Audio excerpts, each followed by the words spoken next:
Welcome to Podnutz, episode 18. Today we're going to be talking with Dave from PCTechBytes.com. And first I just want to make a couple quick announcements here. If you haven't been watching Podnutz Daily, it's a live video show now. It's on 6 p.m. Eastern Standard Time, Monday through Friday. I take live calls at the end of the show, so if you want to call in or ever wanted to ask a question, it's a great spot to do that.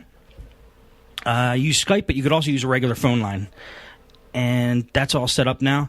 Also, I have on Podnutz.com, there's the Podnutz forums, and I encourage anybody who's listening and wants to participate or wants to join the community to definitely join the forums.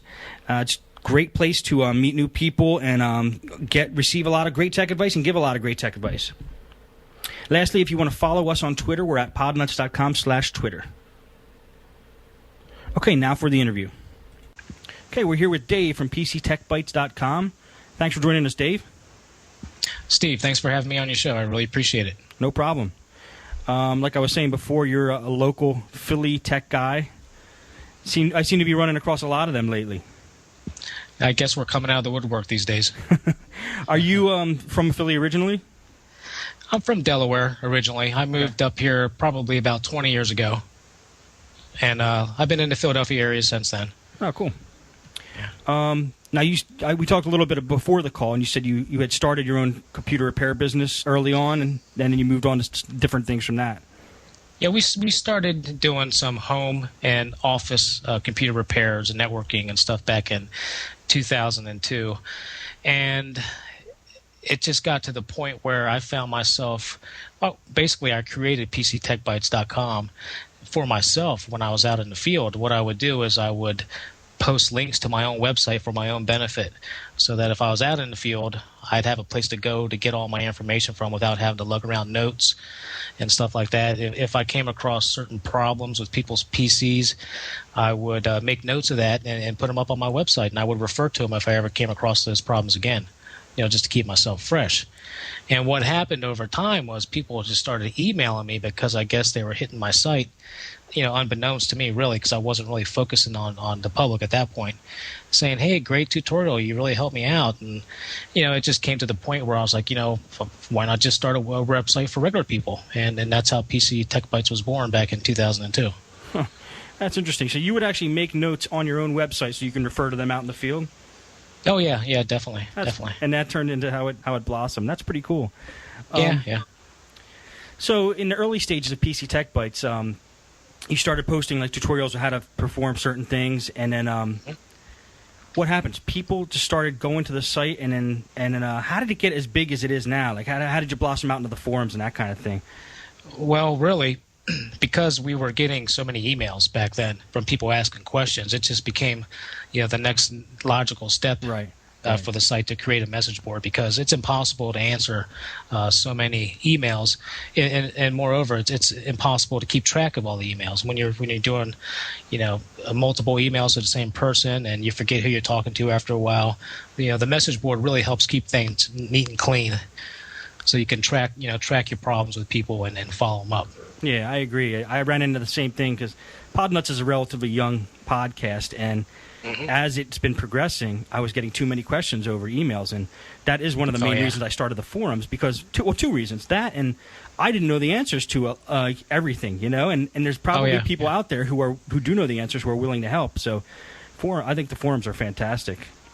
Yeah, most definitely. We get the same things. I'm certainly not an expert at everything, but there are people there that are experts in, specific things like gateway computers.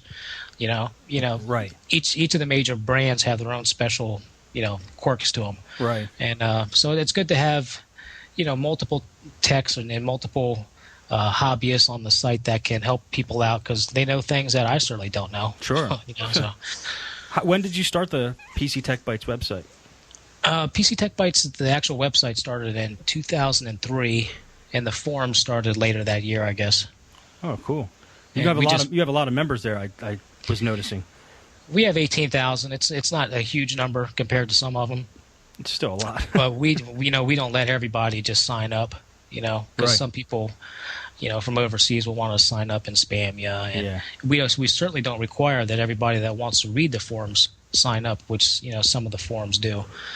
We let people just peruse the site.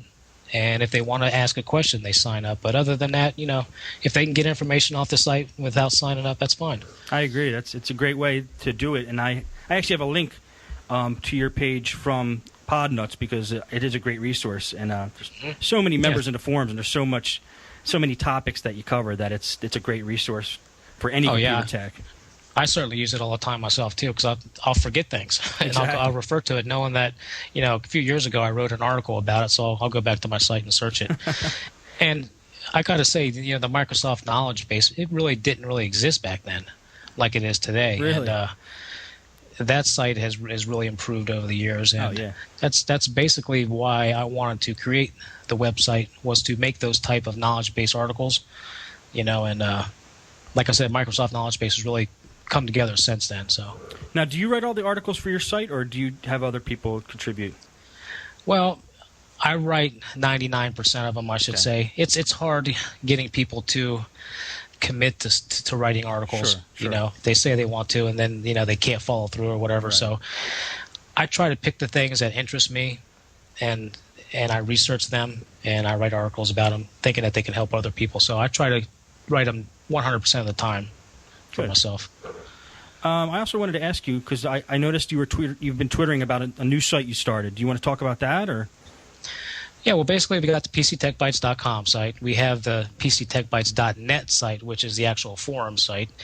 And recently, we created PCTechBytesToday, which is kind of a site that I want to call my own, because it allows me to step back and take a more casual look at technology, current technology, emerging technology, and things that interest me personally.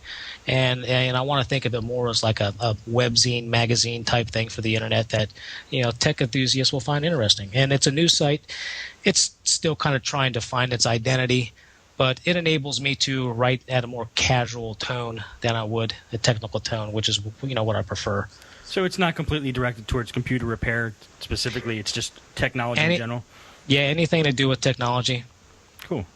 DVDs, movies, home theater. Things along those lines. Yeah, it sounds good. I visited the site, and it's, from what I've seen, it's great so far. I mean, it seems like you've been working fast on it and getting a lot done. So good job. Yeah, I've been trying to do stuff daily with it. 1 or 2 articles a day, and some downloads and stuff like that I think people will be interested in. Cool. So we'll see what happens. Yeah, good luck with that. Thanks. Let me ask you a little bit about your history, if you don't mind. How did you get started in computer repair? I've been interested in computers ever since I can remember. Taking apart old Ataris and things like that when I was a kid. Right.